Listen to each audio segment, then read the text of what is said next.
salatan wa salaman ala Rasulillah wa ala alihi wa ashabihi wa mawalah amma ba'd. Yang kita muliakan kedua lah istilah kedua komplek putra itulah KBP kedua KBP sebagai kepala pemerintahan komplek, juga yang kita muliakan Pak Imam Pak Imam Pak Utama Pak Dr. Usama SHM iktalah nang hamdalah.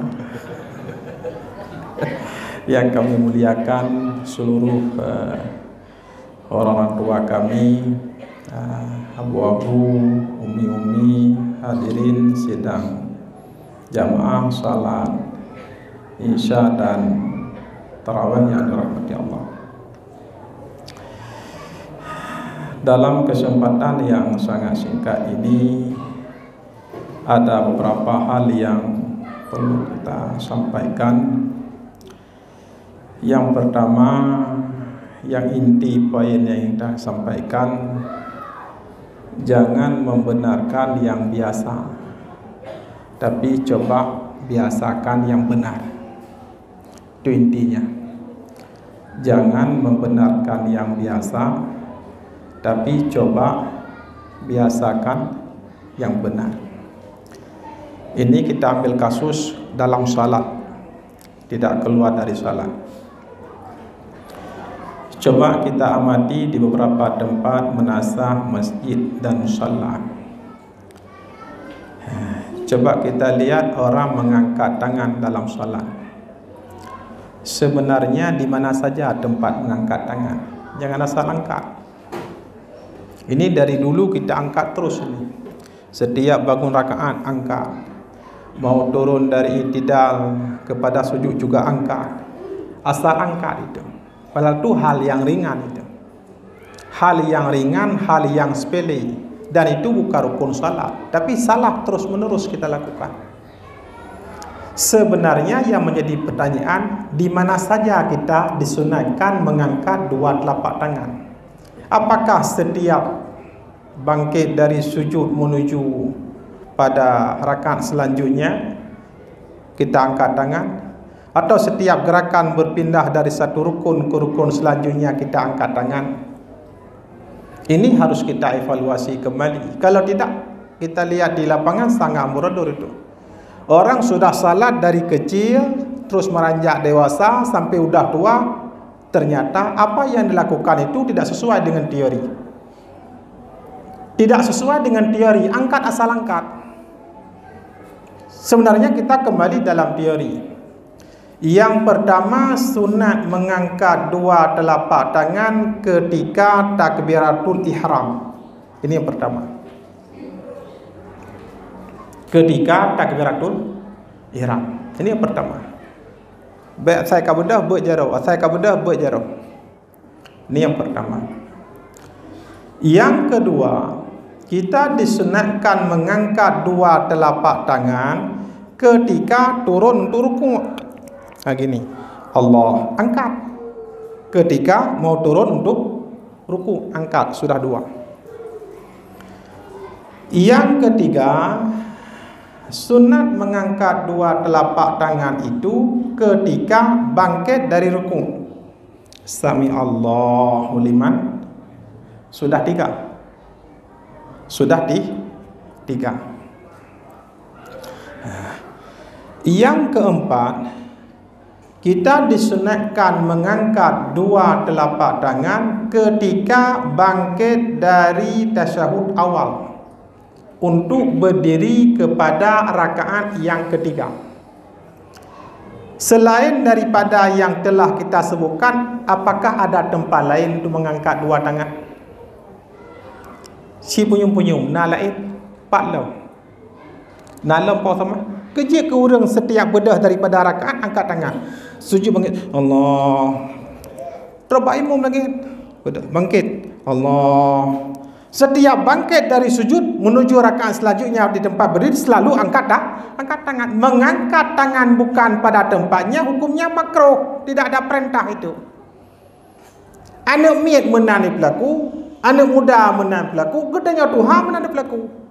Dalam masjid, coba lihat beberapa masjid menasihat, terus angkat tangan angkat. Itu makruh itu. Memang angkat tangan itu bukan rukun. Kalau rukun diangkat sah salat, tidak diangkat batal salat. Dan bukan sunat awad. Kalau sunat awad tidak dilakukan, sunat diganti dengan sujud sahwi. Akan tetapi mengangkat dua tangan itu adalah sunat hay'ah fi'li. Diangkat dapat falah, tidak diangkat tidak bermasalah. Artinya tidak batal salat dan tidak perlu sujud sahwi. Tapi kalau diangkat, angkatlah yang benar. Kalau tidak benar terus menerus dalam salat itu kita lakukan perbuatan makruh. Terus menerus. Orang sudah sami'allah liman hamidah. Sampai sini Allahu akbar. Angkat lagi tangannya. Kalau tidak kita lakukan perubahan sekarang, kapan kita lakukan perubahan? Berapa hari lagi kita sempat salat? Berapa bulan lagi kita bisa sempat salat? Berapa tahun lagi kita bisa sempat salat? Ya kun saja baik sampai meninggal dengan salah. Baik sampai meninggal dengan salah. Hana betul dalam 3 bulan. Ini yang pertama ini. Maka konsep saya, jangan selalu membenarkan yang biasa, tapi coba biasakan yang benar itu. Jangan asal angkat. Kalau angkat tidak ada instruksi, tidak ada perintah, tidak ada anjuran syariat, hukumnya makruh. Yang kedua, kita angkat sampai batas di mana? Angkat sampai atas mana? Ini kita kembali dalam teori. Jangan asal angkat. Karena itu perbuatan mengangkat dua telapak tangan itu hadis Rasulullah sallallahu alaihi wasallam. Rasulullah mengangkat rafnya yadaihi, kedua tangannya mukibah. Itu sejajar dengan dua pundak. Apa artinya? Dijelaskan hadis itu disyarah. Artinya ruusul asabi. Nya ujung mana jauh? Bu, ini ujung tangan ini. Ruusul asabi, ujung jari itu a'la udnaihi, setinggi-tinggi telinga. Walaupun itanya ladum biasa Allah hana aja onho aja setinggi-tinggi telinga. Mesti nama Allah hana aja onan tetap onho aja. Ruusul asabi, nya ujung mana jaro? Ujung jari. A'la udnaihi, setinggi-tinggi telinga. Wa ibhamahu, ibu jari ini. Syahmatai udnaihi, putih telinga, ini hidup. Ono hidup. Bak putih telinga. Warahatahu, putih dua telapak tangannya, mungkin bahas sejajar dengan pundak. Di sini, bukan di sini. Kalau di sini terbawa orang lain di saat kita tarik. Nah, di sini. Coba kita lihat berapa model orang mengangkat tangan ketika takbiratul ihram. Yang teorinya ujung jari pada setinggi-tinggi telinga, ibu jari pada putih telinga, putih dua telapak tangannya pas di atas pundak. Ini teori. Ini konsep. Menyekun urutnya pun putra nekerot. Referensi pun nekun. Data primer. Terserah apa yang kita berikan nama. Ini konsep. Setelah kita angkat, di mana kita letakkan? Kan macam-macam letakkan. Berbagai macam bentuk dan variasi. Kita kembali juga kepada hadis Rasulullah sallallahu alaihi wasallam. Rasulullah meletakkan dua tangannya tahta sadrihi, di bawah dada, fauqa suratihi, di atas pusat. Di bawah dada, di atas pusat. Kita pikirkan begini, lebih kurang. Artinya, ini penting. Ini penting ini. Ini merupakan tafsiriyah, ingin menafsirkan makna hadis tadi. Hadis kalau tidak ada penafsirannya, orang nggak bisa pahami itu. Bukan lihat hadis di atas teks Arab, di bawah terjemahan selesai, enggak selesai itu. Lihat hadis enggak seperti itu.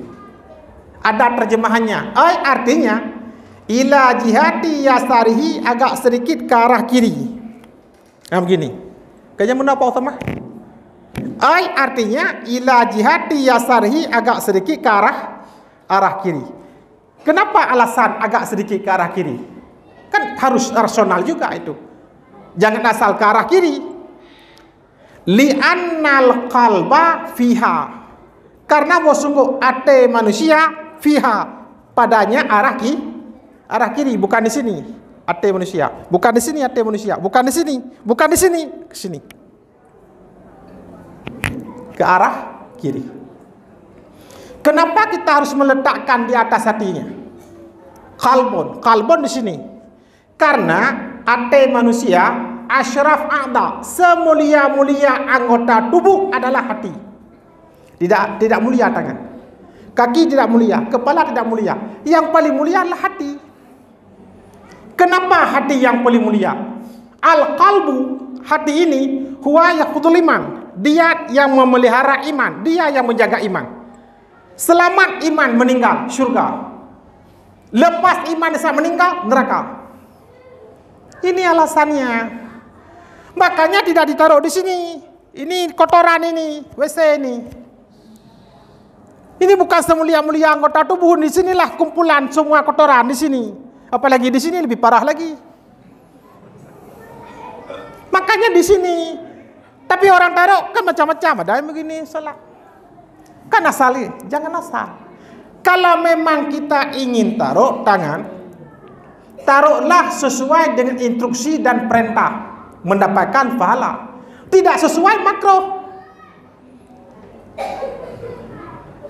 Dari dulu kita salat sampai sekarang hampir dibalut dengan kain putih, ternyata perbuatan makruh terus menerus kita lakukan dalam salat. Sudah lama orang salat. Datang yang pedit thong kata mayang, ilong 60 kan. Iron ilong 60 thon kan. Iron ilong 70 thon kata mayang. Cipu dua yang pah. Tidak ada yang benar.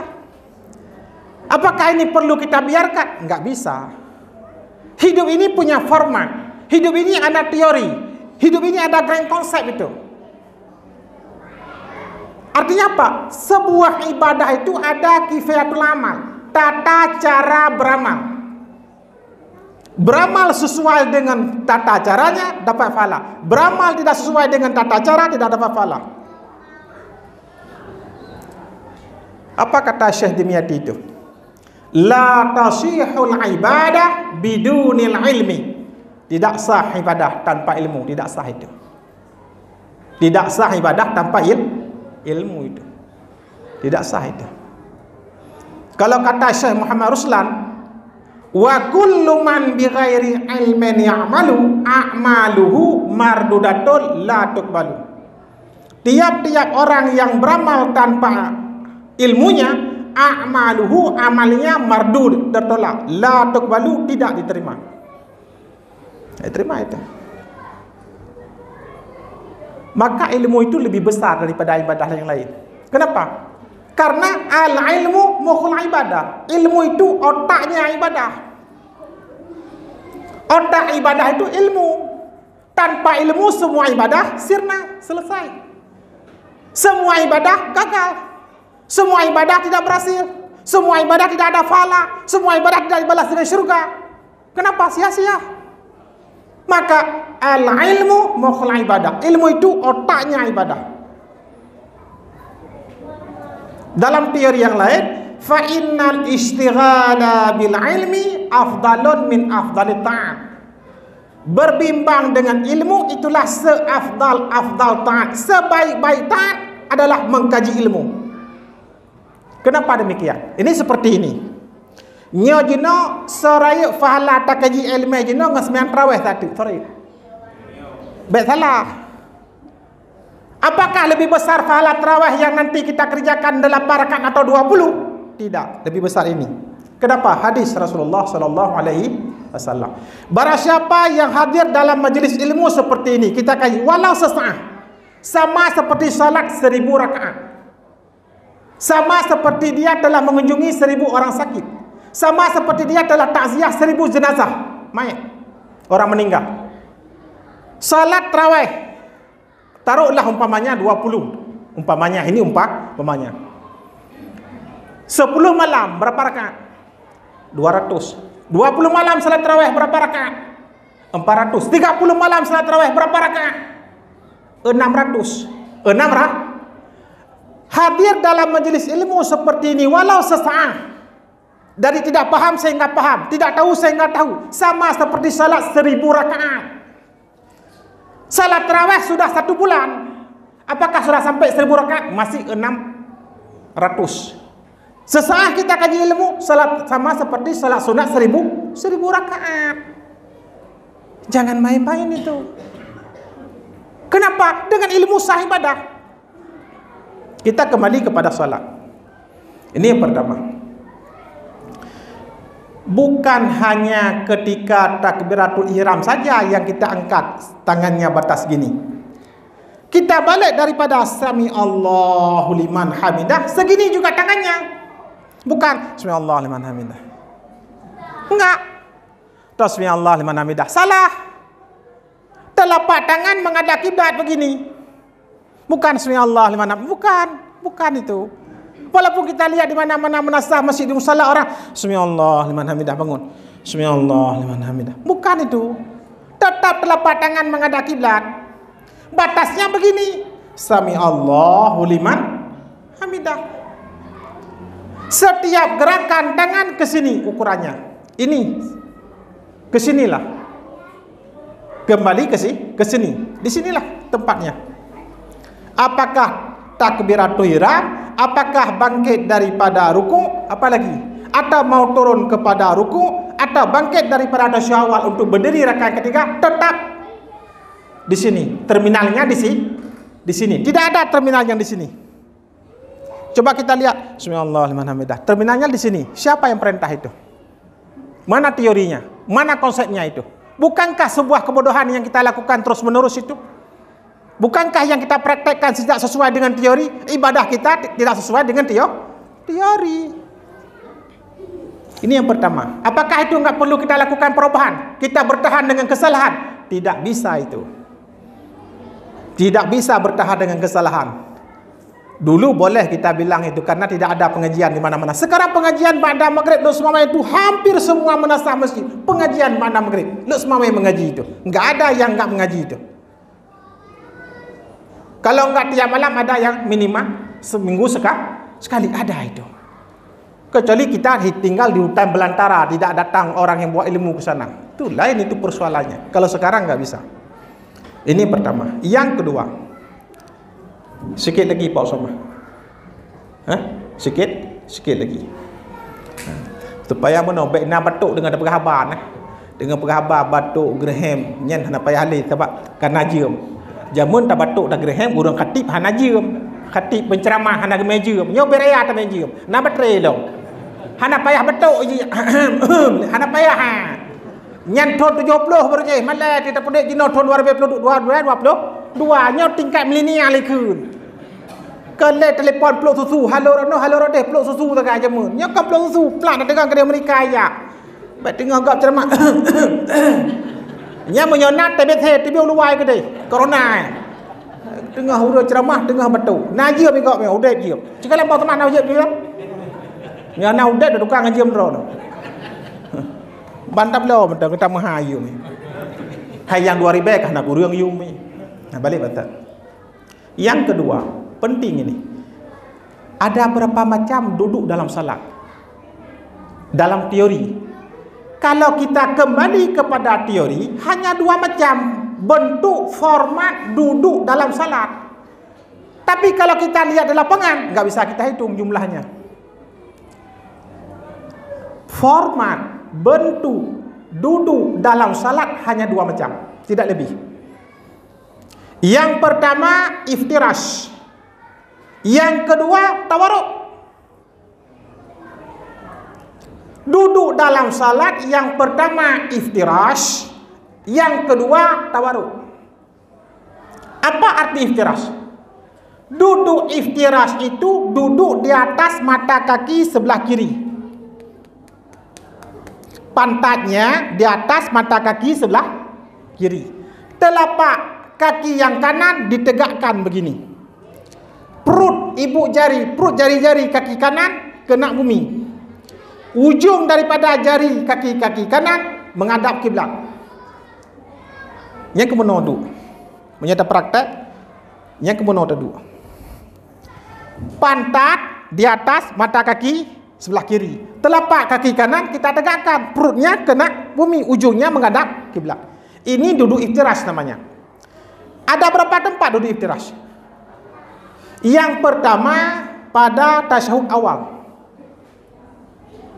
Yang pertama pada tasyahud awal. Nyokan ceramah apa samah lado masai ka pegah mapu-apui ke. Putra ceramah melanyok cukup bahaya. Ciri pegah kerek mesti kerek nang depu. Nyokannya model melanyok. Malamnya dia terpegah form kabeh. Kiban ceramah melanyok, oh ma cukup mantap. Kiban, oh hanjuk ku pegah cukup lagak. Nasi pegah mesti kerek nang depu. Nyokan kan jak prum nak berdomit kan. Kemudian asalkan nampak penceramah kajian kanya apa sama puang plop nyan pen kan kenyau Quran nyot tak ceramah tabinya kanya apa sama pen pikir kerja hero nentu tentang alah coba kena pada pingat balik betul. Yang pertama duduk tasyahud awal, itu duduk iftirash. Duduk atas mata kaki sebelah kiri, telapak kaki kanan ditegakkan, perut jari-jari kaki kena bumi, ujung kakinya menghadap kiblat. Yang kanan telapak kaki, yang kaki kiri memang sudah kena pantat. Pertama duduk iftirash. Apa? Duduk tasyahud awal. Yang kedua duduk iftirash itu adalah duduk antara dua sujud. Duduk antara dua iftirash juga. Iftirash. Yang ketiga duduk istirahat sebelum bangkit pada rakaat selanjutnya. Bangun dari sujud yang kedua, bangun. Duduk istirahat sejenak, kemudian baru bangkit kepada rakaat selanjutnya. Iftirash. Berapa tempat sudah iftirash? 3. Yang keempat duduk si masbuk. Imam duduk di sujud akhir. Si masbuk ada rencana bangun, duduk iftirash. Sudah berapa tempat? 4. Yang kelima duduk si musalli yang rencana sujud sahwi. Duduk tasyahud akhir, tapi rencana dia sujud sahwi. Mungkin ada tinggal sunat ab'ad. Contoh ada tinggal tasyahud awal. Kan ada rencana sujud iftirash. Sudah ada berapa tempat iftirash? Sudah 5.